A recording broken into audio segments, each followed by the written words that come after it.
Hey everyone, welcome to the Wrestling Experience. Or we wish we could fake a knee injury to get out of work like Adam Pearce did. Oh man, if only you knew how many times I would like to fake fake a knee injury to get out of work. You know. My God, it was great. It was great to see. We'll just talk about it when we get to it because it's the end. But it was something. It was something special. I enjoyed that. Absolutely. I'm Jazz, And I'm Janny. and we are here to recap a SmackDown, and I guess we called it right, but We we'll get to did, that. eh? We'll get to that when we get to the end. Okay, But let's start with the end and go backwards. yeah, so it was actually really different this time around, right? We're backstage and Roman is sitting in his chair. He's looking over a contract, and Paul Heyman is basically telling him, like, this is the contract that was given to you like 2 minutes before the show went. I've read it. It's just a regular contract. It's just a different pay-per-view. But essentially, Roman's like, Roman's not happy, and Paul can see that, right? He's like, and then he's like, actually, I agree with you. The contract is not good enough. And, it needs a stipulation. And, yeah, like basically he needs a stipulation to remind Adam Pearce that Roman is the one to be feared and Roman is the one to be respected. And Heyman promises to fix all that. Yeah, I just want to say Roman Reigns was sitting in quite a comfortable looking chair. And they started this new thing where Paul Heyman does something and says, consider it handled, which is going to happen like 3 or 4 times tonight, I think. Yeah, that's a This good point. was the first of them. Yeah. So then what happens next? We got Jey Uso, who's in the ring. He cuts a promo talking about how his family runs the show, and everyone should be saying thank you, Roman. He also says he's going to enter the Royal Rumble, and he's going to go to Raw to challenge either Drew McIntyre or Oldberg. I'm pretty sure he said Oldberg, right? And for now, he's got business with Nakamura, and he calls him out. And he basically also says that if you mess with his family, you're going to leave on a stretcher and stuff like that. And Shinsuke Nakamura comes out with a theme song that we haven't heard in so long. So I guess he's officially a babyface because he's just back to his theme. He grabs a mic and he basically says if Roman is the big dog, then Jay must be his little puppy, and gives him a cheap shot and then does his excellent signature pose along the ropes before we go to commercial. It was a really, really good match, though. Like, I thought that even at the beginning, it was pretty much a slug. We had the Jey Uso basically like stomping on Nakamura's head. He's pulling like all sorts of moves. And what really scared me is when kind of Cesaro's music kind of comes in, and I'm like, why is Cesaro coming in? Well, I mean, they are a tag team, but mid match. And even Michael Cole was like, "Hey Cesaro, that's really weird because your partner, the guy who you came to see, tonight, well, he was getting his ass kicked, and where were you?" And then Cesaro just said, "Well, the Tropicana Field or whatever, wherever they are there." He's like, "It's pretty big," and he got lost. He would never make it in time, yeah. So that was kind of heelish. it was. It seems like they're doing this thing where Cesaro is still a heel, but Nakamura isn't. Like someone didn't get the memo that they're supposed to switch alignments here. Cesaro also has a match with Daniel Bryan. The match that we have with Jey Uso and Nakamura is very good, but we do have a little bit of the commentary distracting us. But Jey is in more control, and he's taunting Cesaro while he's beating up Nakamura for a while. Nakamura does fight out with some knee strikes. Jey Uso does counter a Kinshasa with a super kick, and then when he goes to the frog splash, Nakamura catches him with the knees, which is really good. Then there's a spot where it looks like Jey Uso picks up the win because he rolls up Nakamura and gets his foot on the ropes, and the ref clearly counts the 3 but catches the foot on the ropes as he hits the 3 count. So he's like, no, it's not going to happen. And while Jey is arguing with the ref, of course, this is where Nakamura takes an opportunity to roll him up, and Jey kicks out, but then he walks right into a Kinshasa for the win. Yeah. And Cesaro comes in to celebrate with Nakamura, and everything's good, right? Yeah, exactly. And even at this point, I'm like, Cesaro, like, basically is in the back of Nakamura, and Nakamura is celebrating, and I'm like, it's going to happen, right? Like, that heel turn is coming. Happen? He can't heel turn. He's already a heel. Yeah, I know. But, like, because Cesaro's a face, I guess he was basically going to turn on his partner, which is what I meant. Right. So now we're backstage with Adam Pearce, Sonya Deville, and Paul Heyman. Essentially, Sonya and Adam, they're kind of going over the show notes or something like that, and Heyman walks in, and he offers him a new revised contract from the Tribal Chief, and he basically tells Adam Pearce that he has the opportunity to main event Royal Rumble. So is this match officially the main event? Like, is this kind of confirmed? Everything's the main event. And he talks about how there's a special stipulation and it's a no DQ match. So I'm like, oh man, they're actually going with this. Adam Pearce somehow is going to, utilize this no DQ or something like that. And Adam Pearce, listen, he's like, I've seen and heard it all. This is ridiculous. And this whole thing is ridiculous. He signs it regardless. And Paul Heyman has like the biggest smile on his face. Yeah, it looks like he handled it, as they would say. Yeah, and this is interesting, though, because now we have Jey Uso, and he's yelling at poor Lil Nate.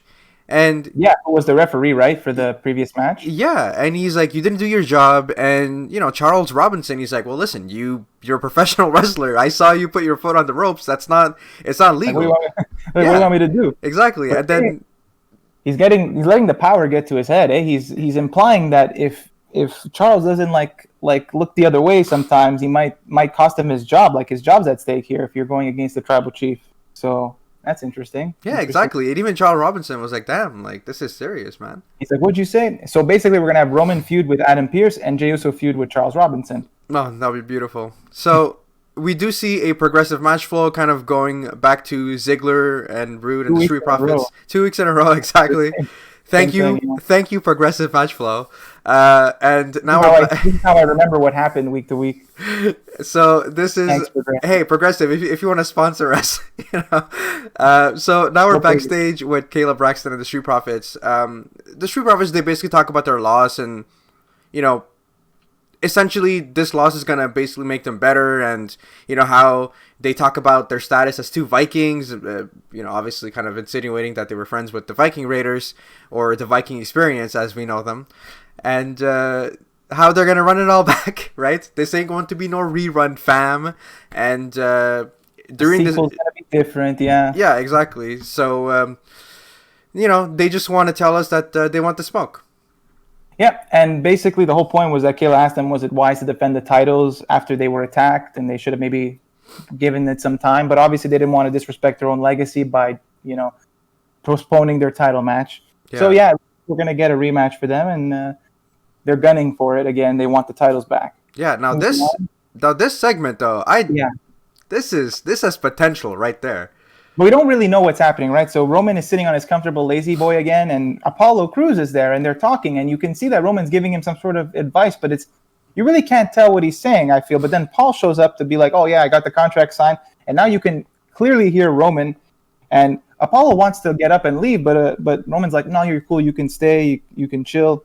And then Roman's not really happy. He doesn't want to sign this. He doesn't want to no DQ. In fact, he wants a last man standing match. And Paul's like, Adam Pearce will never go for it. And Roman basically just responds with, he will go for it because you'll make him go for it.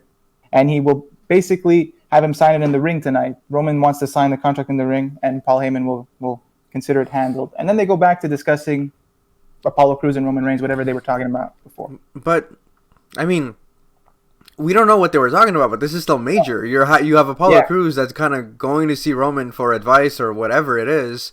And this is cool. Like, I like this character development from Apollo Crews. I like the fact that they're using him so much. Like, again, he had a great match against Big E.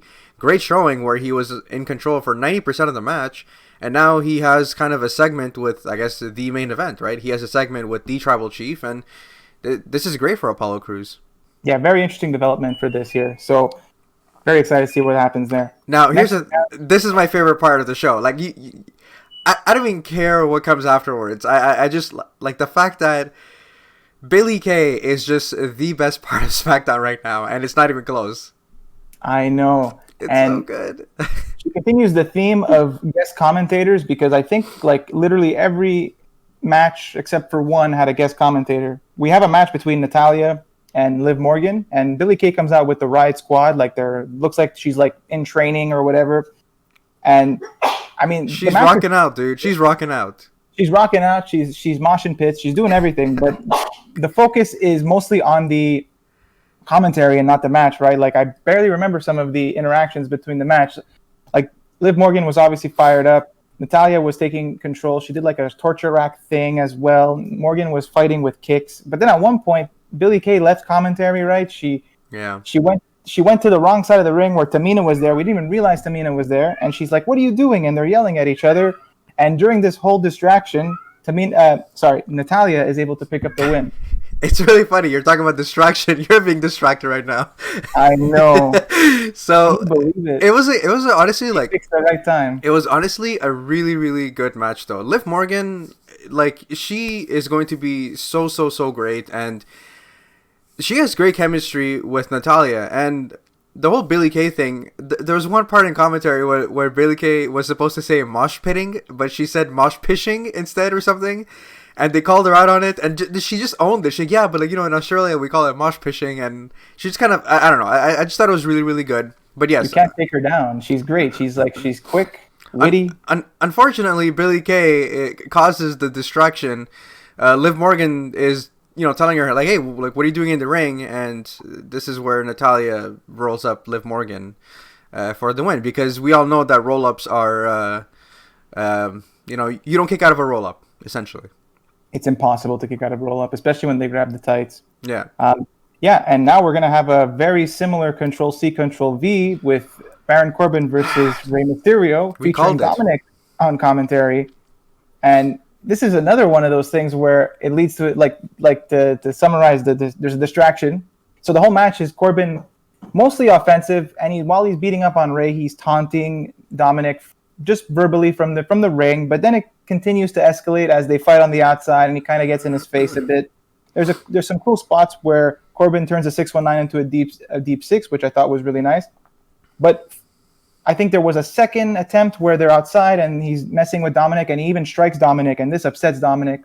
And so when they're back in the ring and Rey is trying to take control, Dominik rushes into the ring, and Rey has to say, stop him, don't get DQ'd, let's continue this. And he calms down his son. And obviously with this distraction, Corbin is able to capitalize and pick up the win. So at least he didn't lose in the same way that he lost the last 2 weeks, where he does his ring post slidey clothesline thing right into a finisher. I mean, I did like the fact that when Rey Mysterio kind of had Corbin up for a 619, he runs the opposite ropes, he goes for a 619, and then Baron Corbin reversed it with a deep six. I thought that was actually a pretty cool sequence right there. But we called it. We called this feud. I totally said that. I know, but I just wanted to kind of reiterate, that I also enjoyed that part. Come on now. But yeah, it's just I don't know, man. We call this feud. I have zero interest. It's kind of crazy for me that anything that Rey Mysterio does nowadays, I really don't give a crap about. I mean, his it's whole interesting, I guess, Familia saga just kind of soured. But it's over. It's where's Murphy? But still, I'm sour on it. I know. I mean, all it took was a couple of weeks of exposure. I understand, but what's happening with Murphy? That's kind of the thing that I want to know. That's the main question. That's the real question. But yeah, moving along, we got more interactions between Paul and Adam Pearce, and Roman didn't sign the contract because he wants the last man standing match, of course. And then Pearce is like, "What's wrong with you guys? Seriously?" And he says he'll sign the contract in the ring tonight. And that was a really quick one. And then we have a new talk show with Bayley. You forgot one thing. Well, there's going to be another. It's coming up next, but yes, now it's the Rey Mysterio Dominik backstage segment, right? Yeah, Dominik isn't happy with his dad, is he? I know. Can you believe that? Ungrateful. So disrespectful. But he called him a giant slayer, right? And he was really upset. Yeah, which he is, and he was really upset that his father lost to Baron Corbin, and Rey Mysterio's like, listen, caution on Baron Corbin, right? He praises his few accolades and everything like that. But yeah, Dominik isn't too happy. So I'm assuming that the next feud is going to be Dominik versus Baron Corbin. But Rey Mysterio does kind of say he has a plan. He's got something figured out. He's like, you don't pick a fight with Corbin unless you've got a plan, and it sounds like he has a plan. So we'll see what that is. Yeah. Maybe Murphy is his plan. I don't know, probably not. It doesn't seem like it because he's just disappeared. And now we get Bayley's Ding Dong, what's up segment, whatever it's called. Ding Dong, hello, bro. This was great. This is a great talk show. Was it with the door and come on, it was funny. It was okay. It was 5 minutes and then she forced Bianca to go through the door. There's an actual door in the ring so she can ring the doorbell and Bayley can let her in. But my problem with it was that it's the first ever segment, and then Bianca just kind of disrespects everyone by sitting in Bayley's chair. Bayley doesn't like that at all. I know, Bayley but like decided to stand. when you call yourself the EST of the WWE, like I mean, it's okay to kind of have that. I don't think it's disrespect. I think she just has like this swagger, and she knows Of what course. Bayley's all about. She knows that Bayley's like fake and all that kind of stuff. So like the fact that like she sat on her chair and she made Bayley sit on the stool and all that kind of stuff. I thought it showed personality. Of course, it was nice, and Bayley took it really well. She's like, I'm just gonna keep standing because I'm gonna probably be in the Royal Rumble for a long time, and I need to get my legs ready. Mm-hmm. So that was a good comeback. She shows a video package of what happened the last few weeks, which ended in Bayley pinning Bianca. She congratulates Bianca on her 24 special that's coming out, and then Bianca basically asks why her confidence bothers Bayley so much because, like, all she is just saying that she's the EST, she's the best. And Bayley just replies saying, well, if I beat you, then I must be all of these things. I must be the best. And then all of this leads to something you would not expect. Bayley wants to have an obstacle course versus Bianca next week where they compete in, I guess, a bunch of things. And now, it does sound weird, right? But if you recall, a long time ago, there was a best of 7 series with MVP and Matt Hardy where they did a bunch of stuff that was actually ended up being like the coolest thing ever. So maybe this will be something similar, and it'll be super awesome. I'm definitely looking forward to it, man. I'm a huge fan of Bianca Belair, you know that, and I'm a huge fan of Bayley as well. So I feel like this feud is money, and you know what? Mella is money. Start with What? an obstacle course, whatever it is, but yeah, like I think at the end it's gonna be a great feud between these two. Absolutely. Backstage now, we have Gable, Otis, and Daniel Bryan. And Daniel Bryan is going to get interviewed by Kayla, and he's like, "This is a good training opportunity for the Rumble to train with the Alphas." And he's asked if he's upset about his loss last week, and he says there's no shame in losing to a competitor like Shinsuke Nakamura, and he has infinite respect for him. And this is where Cesaro interrupts, and it's kind of like, it's interesting. Cesaro's like very possessive. He's like, he's like, you don't know how Shinsuke feels. I say what Shinsuke feels, and it's almost like he's becoming Shinsuke's mouthpiece, which is an interesting thing. So clearly there's some sort of tension here where Cesaro's not going to agree with the way Shinsuke's turning into a babyface. Oh yeah, it's interesting. yeah, and so they do have their matchup next: Daniel Bryan versus Cesaro. Excellent match, incredible stuff. But I mean, my favorite spot of the match was, and I'm pretty sure, I guess you'll second that, was essentially when Cesaro and Daniel Bryan were on the top rope. Daniel Bryan was going to go for a top rope Hurricane Rana. Cesaro with his force just kind of stops him, and again, you would think that he's going for a top rope powerbomb, but he's able to basically turn that top rope powerbomb into like he picks him up vertically and just hits him with like a vertical suplex. Made it look so easy. That's not easy at all, but that was insane. Yeah, so Daniel Bryan should stop trying to do that because that's 2 weeks in a row where it didn't work out for him. Mm-hmm. But I really enjoyed the match. It was honestly very amazing. They were exchanging holds with submissions, working each other's arms. There was a spot where Daniel Bryan was kicking Cesaro on the outside, and he dodged one kick, and it hit the ring post. So Daniel Bryan was kind of like getting a leg injury for the match, which led to Cesaro reversing a yes lock into a sharpshooter, which I thought was really nice. And besides that spot you mentioned, I just thought the ending sequence was incredible because it looked like Daniel Bryan was going to win by delivering the knee. But Cesaro counters it in the coolest way by turning it into that uppercut and then just goes straight for a neutralizer and wins. And I was like, wow. Not only did he have that amazing spot, but he actually won. That was so cool to see. Man, but Daniel Bryan, like, I don't know if this is like his farewell tour or this is him like slowly becoming like a part-time wrestler or something like that. I guess, he wants to be with his family. But, man, he's doing such an incredible job of putting all these guys over. It's insane. It's so good. I really want Daniel Bryan to win the Royal Rumble, man. Yeah, and I think he can still win it, and it's still fine, even though he's lost to these, like, again, like, he lost to Shinsuke Nakamura, and in, like, 2 seconds, he, like, completely validated his loss by saying, like, he's such a great competitor, like, it could happen. And I thought it was really well done. So now we're backstage with Carmella and her sommelier, Reginald. And Carmella just talks about how, she's doing just fine. She hasn't seen Sasha since she beat her 2 weeks ago or something, or 3 weeks ago. And Sasha Banks actually just shows up, and Reginald gets in between them. And Sasha Banks offers her a deal. She's like, you know what? You can have your title shot if I can get a match with Reginald. And Reginald was not expecting that. And like Carmella's just all smiles. So Carmella's happy, I guess, because she gets a title shot. But does she get it either way? Are they really gonna have a match? Why not? But I guess she gets a title shot either way, as long as the match happens, right? So the Reginald doesn't have to win to get the title shot. Exactly. Sasha Banks is so generous. Just gives the title shot in exchange for a match. Like, yeah, that's going to be very interesting because he's basically going to let Sasha beat him up the whole time. It's going to be awesome. And he's going to do some weird flippy stuff. I want to see more of that flippy stuff he was doing, like the time he jumped off the apron. That was cool. The Cirque du Soleil stuff.